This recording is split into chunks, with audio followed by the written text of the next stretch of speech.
Vamos a arrancar rápidamente mostrándoles a ustedes quién es Fortinet y quién es Fortinet en Colombia y a nivel mundial.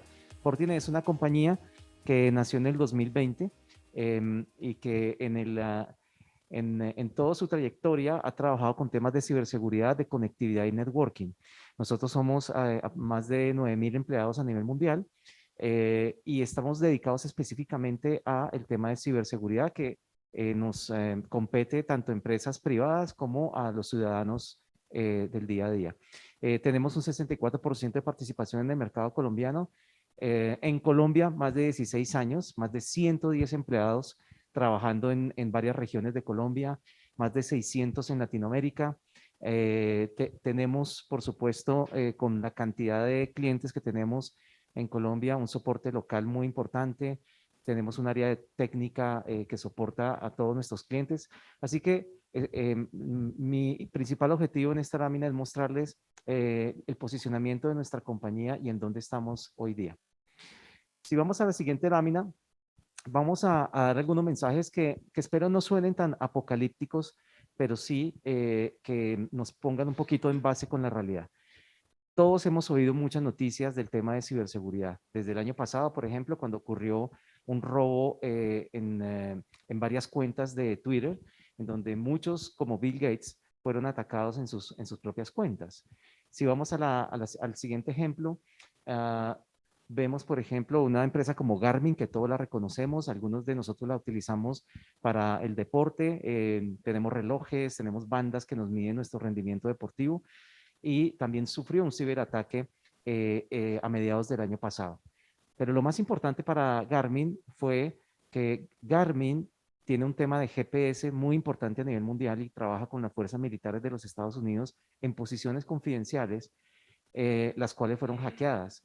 Y aquí fue un ataque de lo que se llama el ransomware, que es uno de los malwares o de los ataques más complejos. ¿Y qué es el ransomware? Es un secuestro de información.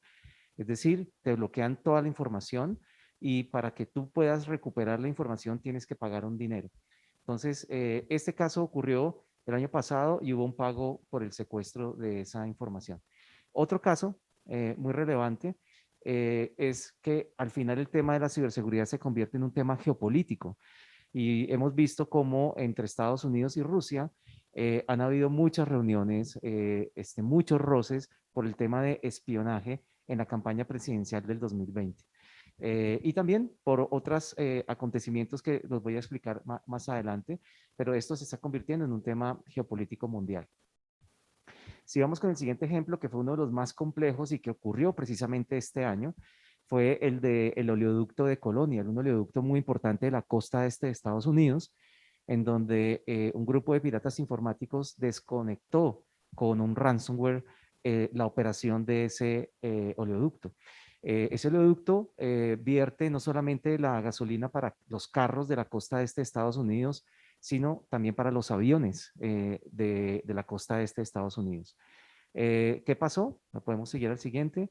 Al final llegó este mensaje. Cuando les llegue este mensaje, preocúpense porque tienen un hacker metido en su computador, en su servidor, en su instalación y pedían 2 millones. Al final, el pago que hizo esta empresa fue de casi 5 millones de dólares, 4 millones 400. Pasamos al siguiente, por favor. Em, para resumirles un poquito este tema, y esto porque ocurre y puede ocurrir en el sector educativo. ¿Cómo entraron a hackear a esta empresa? La hackearon, pues básicamente porque una persona utilizaba la misma contraseña, no solamente para entrar a la sede principal de la empresa, sino para todas sus cuentas de Facebook, de Instagram, en fin. Cuando pudieron detectar los hackers el password de una de esas cuentas, intentaron obviamente entrar a todas, incluida la de la empresa, y entraron por allí. Obviamente, cuando uno entra a la VPN o a ese túnel de la empresa, generalmente lo que se hace hoy día es que te llega un mensaje al celular, como un mensaje de texto, reconfirmando un número, como cuando uno hace una transacción en el banco, para reconfirmar con ese doble factor de autenticación que eres tú. Eso no lo tenía esta empresa y por eso por allí entraron. Vamos a la siguiente, por favor. Lo mismo ocurrió con una empresa gigante de cárnicos, de alimentos en Estados Unidos, que tiene sedes en más de 15 países, pero las principales en Estados Unidos y Australia. Y también las operaciones pararon completamente a mediados de este año por un grupo cibercriminal ruso. Y al final el pago fue también muy, muy importante en términos del rescate de la información.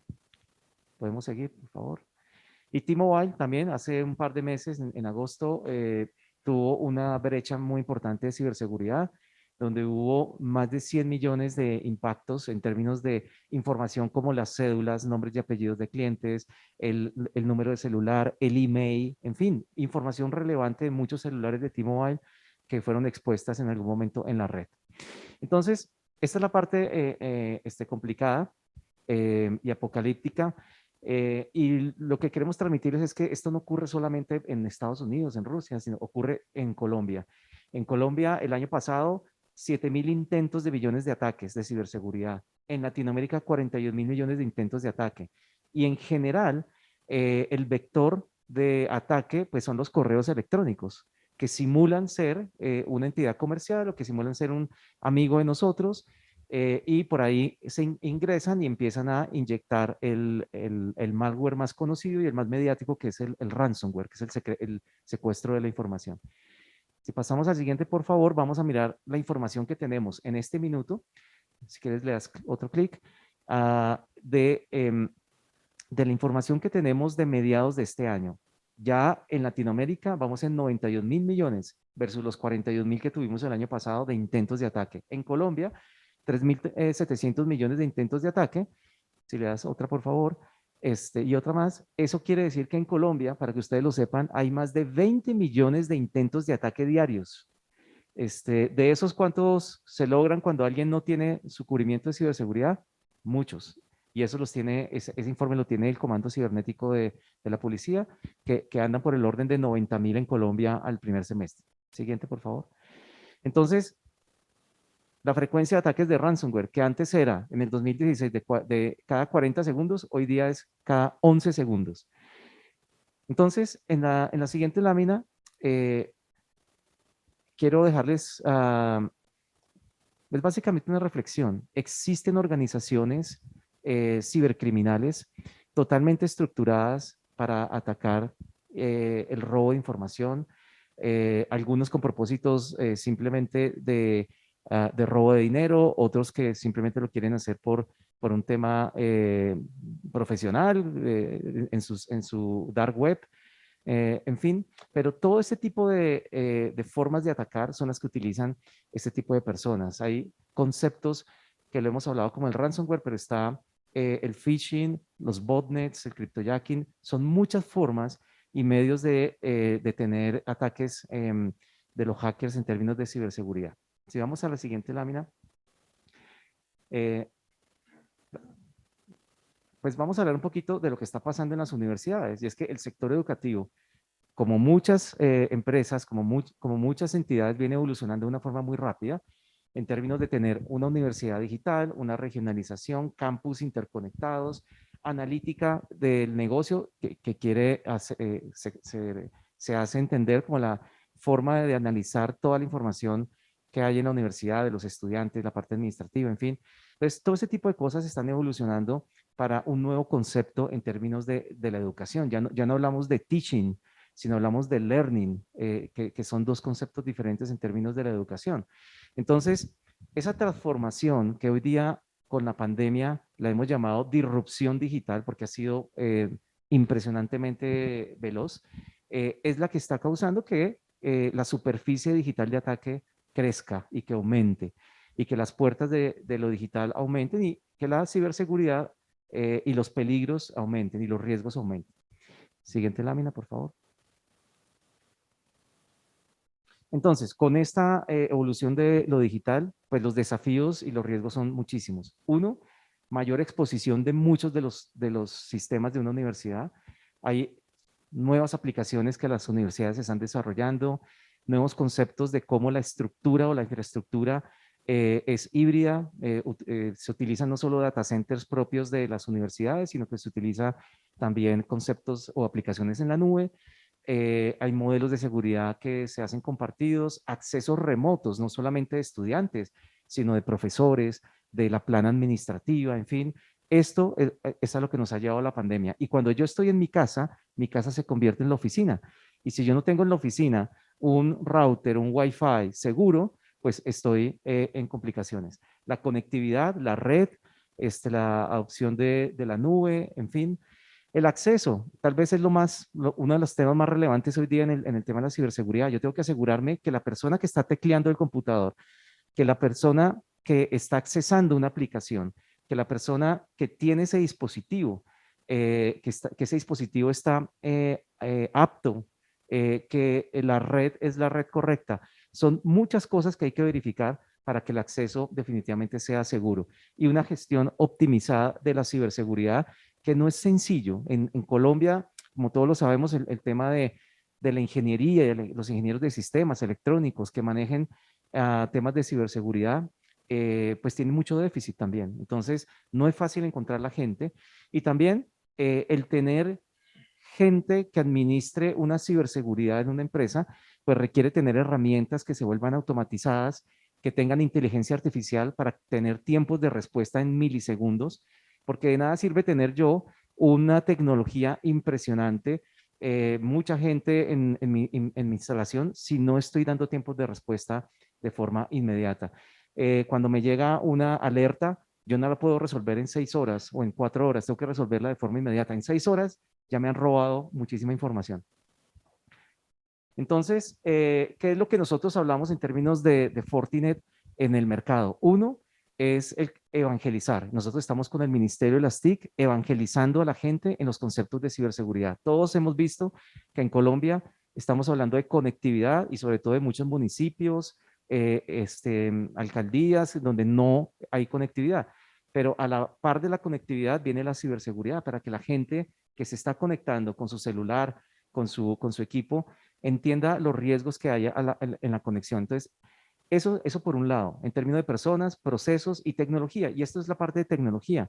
Hoy día nosotros hablamos de ciberseguridad en términos de las aplicaciones cloud. Con la pandemia creció el uso de las aplicaciones cloud, de las redes. Hoy día hay un concepto de redes también totalmente diferente que se llama SD-WAN y es una forma nueva de conectarse definido por software, pero muy interesante para todas las empresas y sobre todo para soportar todas estas cargas que tenemos hoy día de videos en YouTube, de videoconferencias, en fin, y todo eso tiene que tener ciberseguridad. El acceso seguro, insisto, el Wi-Fi que hay aquí, un router, un switch, todo eso tiene que ser ciberseguro y todos los conceptos de ciberinteligencia y detección de amenazas. Todo esto con una capa de consultoría que hay que hacer en una empresa. Es muy importante cuando hablamos con las empresas saber cuál es el estado actual de ciberseguridad, en dónde está, para dónde va en términos de sus proyectos, para dónde va en términos de sus iniciativas de negocio y entender cómo se empieza a articular una arquitectura integrada de ciberseguridad que con un único punto de visibilidad se puede automatizar y se puede integrar.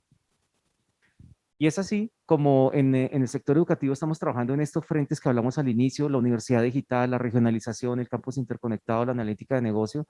Y en cada una de las capas de tecnología, de seguridad, pues mapeamos lo que está haciendo una universidad en todos sus frentes. No es sencillo para una universidad que tiene como al estudiante como su centro, como su cliente, no es sencillo muchas veces en términos de las políticas de ciberseguridad bloquear a los estudiantes. Los estudiantes necesitan accesar a muchas páginas, pero la realidad es que se puede lograr sin que eso demerite la experiencia del cliente, en este caso, el estudiante. Entonces, el mensaje final que les quiero dejar con esta presentación es que independientemente de todas las iniciativas de tecnología que están avanzando hoy día, de transformación digital o de irrupción digital, no hay ningún proyecto hoy día que no tenga la capa de ciberseguridad para que sea exitoso. Así que nuestra recomendación para todos los que nos están viendo en esta charla es siempre consúltenos cuando tengan este tipo de soluciones para que sean exitosas y que podamos dormir todos tranquilos. Muchísimas gracias.